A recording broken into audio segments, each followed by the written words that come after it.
All right, ladies and gentlemen, we're here, 5 by 5, with the Chinny Chin Chin. Just a couple of seconds before showtime, we were able to get it all together and get online.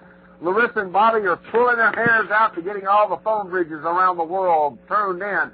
And we do have information for you today that you need to know about. We did get a couple of the chat rooms up at the last second.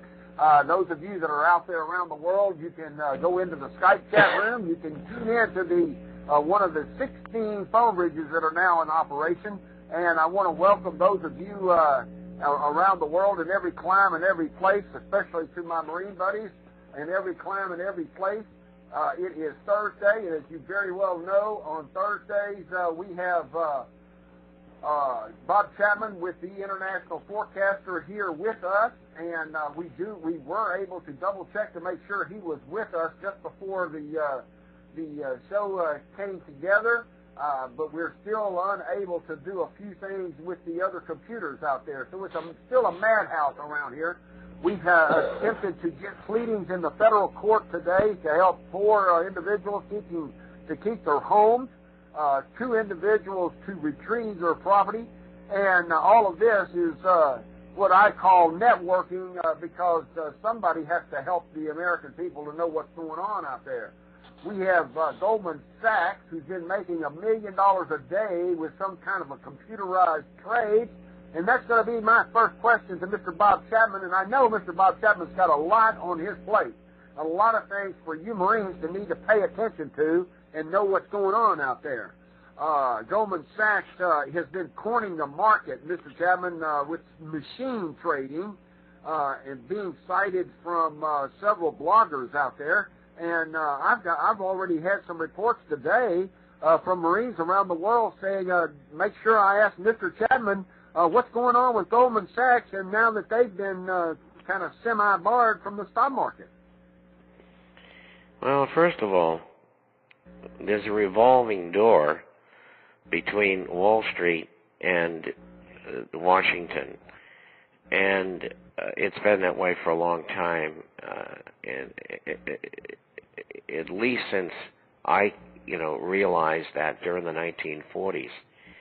And the main characters today are Goldman Sachs. Prior to that, the main characters were J.P. Morgan, and now it's J.P. Morgan Chase. And prior to that, just after the war, it was Dillon Reed. Dillon Reed no longer exists. And these privately owned brokerage firms have always had an inordinate control of what goes on in Washington. And that's why I've spent so much time on Ron Paul's 1207, the law that would investigate the Federal Reserve, because the same cast of characters are being shipped out of Wall Street into the Treasury Department as well as into the Fed.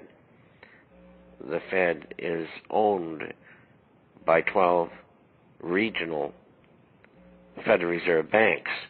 It's a private corporation, and I've always disagreed with that. And so we have this problem within the banking, the brokerage, and as well in Washington. And so Goldman Sachs is the leader of the pack. They are doing the direct bidding of Washington, particularly the Treasury Department. And Treasury evidently came up with a program that would execute trades in a fashion that would guarantee profits. And I won't go into the mechanics of the program because I, quite frankly, don't know all the details. And the government gave this program to nobody else. Well, of course, that gave Goldman Sachs a very unfair advantage over all of their competitors. And so what Goldman Sachs have been doing with this program is rigging the markets for the United States government. Now, that's a fact, and they said that themselves, but they didn't say it in quite the same way. And you've heard me for years on this program tell you that the markets were rigged and talked about it. This program was used by Goldman not only for the government but for themselves. And that's how, one of the ways they made so much money in the first quarter. And so when other brokerage firms saw this happening, they said something's going on that we don't know about. And the percentage of trades, which are called black box trades, trades that are generated by a computer program and algorithms. And they said, how can we compete with such a thing? Goldman used to do about 27% of program trades. Right now they're doing 55%. Well, they're not right now because the New York Stock Exchange just stopped them from doing them, as I think of yesterday. And so what they're doing is they're front-running the market with the program. Well, along came one of their employees who they said stole this program and gave it to somebody in Germany. And we haven't got to the bottom of that as yet. But the point is that the program has been exposed for what it is, never mind who's got it. And it bears out the fact that our government is in collusion with a private corporation, Goldman Sachs, as well as the Fed, which is privately owned, to rig what is supposed to be a free market. And we don't have a free market, as you can see. And this is liable for criminal charges, treason. Whether it'll go that far, I don't know.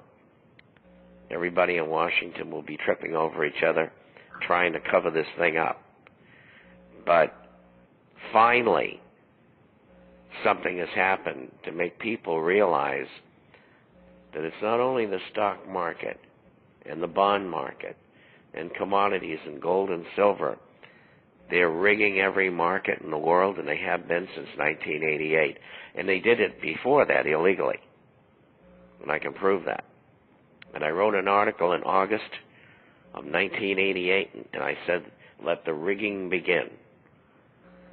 And that's exactly what's happened since then. And it's reached an apex in the last 12 or 13 years. In fact, I even tried to get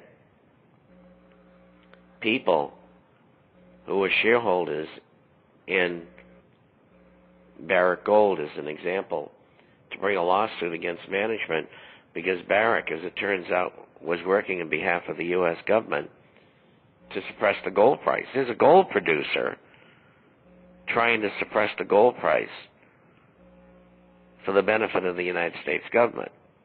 Now, you might say to yourself, well, why would they bother to do something like that? Well, they're doing it because we went off the gold standard on August 15, 1971. And since then, the dollar has been a unbacked fiat currency. And if gold were to go up in value, like it did in the late 1970s, $850 an ounce, then people might think there was a problem. There was a problem then. Inflation went to, officially, 13.5%, and Treasury yields went to 21%. So there was a problem. And the system was partially purged at the time. We had a recession in the early 80s, and then it turned around after that. The problem is far greater today. And the same people are doing the same things. And Goldman Sachs is at the nexus of this thing. And I'm glad it's exposed.